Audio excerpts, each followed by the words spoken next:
தென்னாட்டு காட்டுப் பகுதியில் வேட்டைக்கார குலத்தில் திண்ணன் பிறந்தான். அவன் சிறுவயதிலிருந்தே துணிவும் அன்பும் கொண்டவனாக வளர்ந்தான். வில், அம்பு, வேட்டை போன்றவற்றில் சிறந்த திறமை பெற்றான்.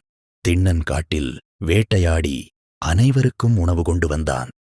கிராம மக்கள் அவனது வீரத்தை பாராட்டினர்.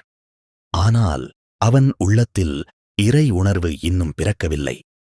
ஒருநாள் திண்ணன் தனது நண்பன் காடனுடன் வேட்டைக்கு சென்றான். அவர்கள் ஆழமான காட்டிற்குள் பயணித்தனர். அப்போது மலையின் மீது ஒரு சிவலிங்கத்தை கண்டார்கள். சிவலிங்கத்தை பார்த்த திண்ணனின் மனம் மாறியது. இந்த இறைவன் இங்கே தனியாக இருக்கிறாரே என்று வருந்தினான். உடனே அவனுக்கு சிவபெருமானின் மீது அன்பு பிறந்தது. திண்ணன் தன்னிடமிருந்த வேட்டையாடிய இறைச்சியை சிவலிங்கத்திற்கு படைத்தான்.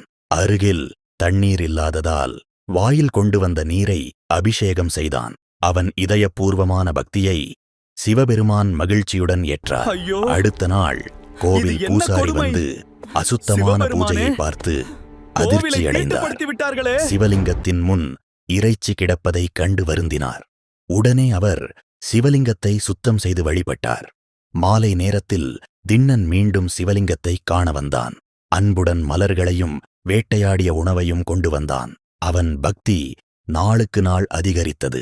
திண்ணனின் உண்மையான பக்தியை உலகிற்கு காட்ட சிவபெருமான் முடிவு செய்தார்.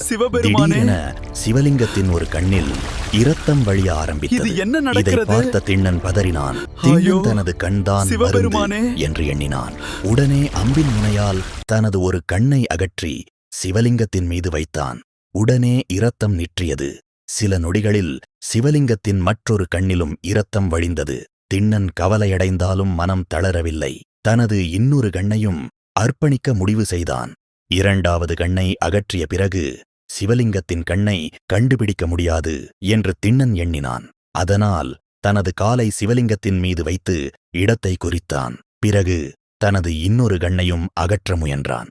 திண்ணன் தனது இரண்டாவது கண்ணை அகற்ற முயன்ற தருணத்தில் சிவபெருமான் தோன்றினார். கண்ணப்பா, நிறுத்து என்று அருளுடன் அழைத்தார்.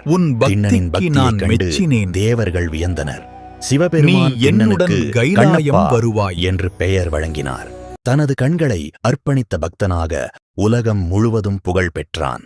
சிவபெருமான் அவனை அணைத்துக் கொண்டார். சிவபெருமான் கண்ணப்பருக்கு முக்தி அருளினார். அவன் நாயன்மார்களில் ஒருவராக உயர்ந்தான். உண்மையான பக்திக்கு சாதி, கல்வி, மரபு எதுவும் தடையில்லை என்பதை உலகம் அறிந்தது.